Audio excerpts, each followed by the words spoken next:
What's up, fellas? It's James from Lucrative MMA. I'm back again to drop some more knowledge on you.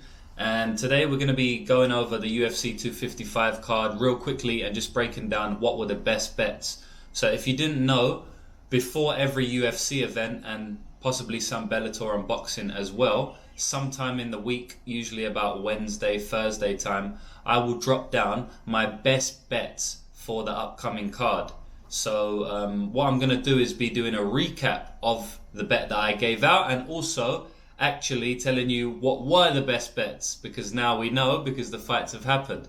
So if you want the best bets for the upcoming card, the UFC card, which is Blades versus Lewis, just subscribe to me and the video will pop up sometime later in the week, or just keep checking my channel. So the best bet, let's get into it. The best bet for last week I gave out was Luis Koske to win in round 1. Now, for any of you who watched this fight, and for any of you who put this bet on, if you were like me, you will be pulling your hair out because we was this close to cashing that bet.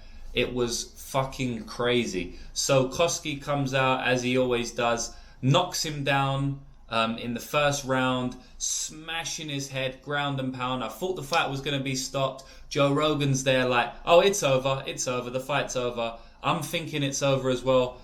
His opponent, Palatnikov, manages to get up, carries on fighting. Koske knocks him down again, ground and pound. I'm like, okay, it's done now. He's knocked him down twice. So many unanswered shots. The ref could have stopped in many times. I believe if it was another ref on another day, I know that fight would have been stopped. Chris Tognoni, who's the referee for that fight, is known for letting fights go on too late. Unfortunately, we don't know who's going to be the ref before the fight because that could sway some of my bets. Anyway, Palatnikov survived, which was crazy, and he actually ended up finishing Koske in round 3. So I don't regret the bet one bit because we got plus 187. You know, as I say, sports betting is all about mathematics and all about probability, all about finding value on the lines. At the end of the day, that's what it comes down to. So plus 187 has an implied probability of 34%, around 34%, right? So I believe we got value on that line because it basically happened. Like, he basically knocked him out. As I said, if it was another ref, we would have got the knockout there. So I don't regret the bet whatsoever. Maybe I regret going so heavy on it because I put a couple of units on it. Maybe I shouldn't have gone that heavy. But look, at the end of the day, as I said, another day we would have got that. We would have cashed that ticket for plus 187. I don't think that is a 34% chance of happening. For example, if they fought 100 times, I believe that he probably knocks him out in the first round about 50 times because he virtually knocked him out in the first round there. And we've only seen the fight once, so that's, yeah. But anyway, Palatnikov came back, knocked him out. So look, whoever was on Palatnikov, that was a good bet. Obviously, it turned out to be a good bet. Maybe Palatnikov round 3 or round 2 would have been a good bet because you could have assumed that Koske was going to gas out if he didn't knock him out, and then Palatnikov would have got the KO. So congrats to anyone who was on Palatnikov. I think if you're betting Koske any other way than round 1 KO or round 1 inside the distance, it's a bad bet, a terrible bet, because he was a minus 500 favourite. You know, but as I say, we got him at plus 187. So yeah, I don't regret that one. The best bets I believe for the card, maybe were Palatnikov. Maybe you could say that because it was a huge underdog. It was like plus 300 or something.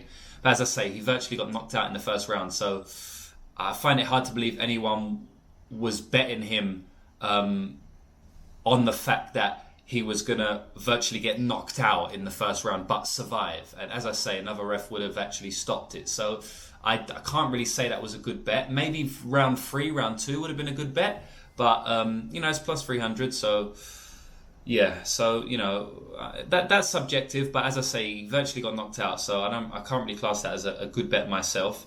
But, yeah, the best bets, in my opinion, we actually had this one, was Tim Means by decision. Now, Tim Means pieced up Mike Perry for most of that fight. Mike Perry did get his back for a little while. Mike Perry looked pretty decent, to be honest. But if you actually watched my breakdown, not my best bets for the card, but my breakdown for the card, which was, I think, done the day before my best bets, I actually broke down the fight between Tim Means and Mike Perry. And I actually told you guys that the bet I'm going to be making is Tim Means via decision at plus 350. Now, the reason this is one of the best bets on my card, on the card, is because it was plus 350, right? So plus 350 has an implied probability of around... Sorry about that, my storage went. Okay, so Tim Means to win by decision was plus 350. And that implies, as I said, around a 22% probability of this happening. When I done tape research for this fight, I capped this more at like a 32% chance of happening, okay? I could even see 35% chance of happening. So we've got like a 10 to 13% edge on the bookies, in my opinion, which is a crazy high percentage. That's why I made the bet. I did favour this out of any other result. I did favour Tim Means by decision, and that's what I said I was going to bet on when I did the breakdown, which is on my YouTube channel from last week. But I thought the match was super volatile, right? But I did believe, I did favour Tim Means to win by decision. And at a 32% to 35% chance, you have to bet it. Mathematically, you have to bet it if the bookies are telling you it's only got a 22% chance. So I believe that is the best bet on the card, if not the second best. Another good bet on this card was Nicholas Dolby at plus 250. Now, I bet Daniel Rodriguez here in a parlay, so I'm a bit annoyed at myself for this one. Look, at the end of the day, I believe D-Rod won the fight 29-28, but at the end of the day, it was a bad bet because it's a minus 300 favourite in a super close fight. You know, I don't fault anyone giving Dolby the decision, and that's just a bad bet on my part, and I have to hold my hands up there. Anyone who got a Nicholas Dolby at plus 250, even though I believe he lost the fight, it was a good bet because he made the fight super close and definitely could have gone his way, and it did go his way. So plus 250, that's another good bet on the card. Probably the best bet on the card, it's close to Tim Means' decision, but the best bet on the card, I would say, is the next bet I'm going to tell you, which was Caitlin Chukagian to win via decision at plus 400. That's crazy. Plus 400 is such a crazy number. And I said this in my, if you remember, you will have watched my breakdowns for all the bets we had. And we did actually also have this bet, Caitlin Chukagian via decision at plus 400. I wish I went heavier on it now because if you remember, you would have seen in my breakdown how crazy I thought that line was. Look, most women's fights go to decision. Caitlin Chukagian doesn't have much finishing prowess. The only finish I could envision in that fight was if Calvillo subbed her. But again, I didn't think that was going to happen. But it was the only way I saw the fight finishing. So I thought the fight was going to go to decision and it was going to be a close decision. So it's either Chukagian or Calvillo's going to win. And I edged it like 55% to Calvillo just because of her wrestling. But I bet on Chukagian because we're getting plus 400. Plus 400 implies that this event, the Chukagian by decision, is going to happen 20% of the time. That was crazy to me. I believed it was going to happen like 40% of the time. As I said in my breakdown to members, I believed Chukagian by decision 40%, Calvillo by decision 40%, Calvillo by stoppage maybe 10%, Chukagian by stoppage maybe 5%, and then maybe another 5% for some random bullshit. I don't know, fucking draw or a no contest, or yeah, maybe not 5%. That's probably like 1 or 2%. But you get what I'm saying. I capped this at 40% chance that Caitlin Chukagian was going to win by a decision. But the plus 400 line tells me that there's a 20% chance. I'm getting a 20% edge on the bookies. This is crazy. This is crazy. So I bet it, and we cashed that ticket, which was good. They're the three bets I would say on the card. I believe Chukagian by decision was the best bet on the card.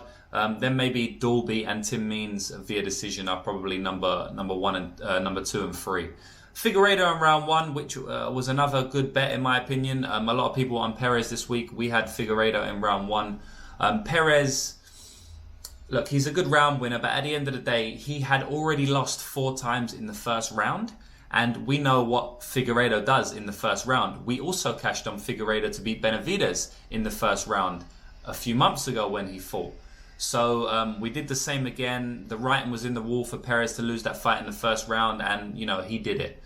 So yeah, they were the best bets on the card, I believe. If you want to see the best bets for the upcoming card, again, subscribe to my channel and the video will pop up soon. If you give this a like, that will be much appreciated, so it gives me more motivation to make more videos like this. And also the breakdown will be out later in the week for a random fight. I don't know what I'm going to break down yet. If you want me to break down any specific fight, put a comment down below, and if it's got enough comments, or if it's the most commented one, I will do that. The last fight we broke down, as I said, was Tim Means versus Mike Perry, and if you'd have listened to that breakdown, you could have cashed with me on the plus 350 Tim Means via decision bet. So hopefully we can give you guys another winning bet.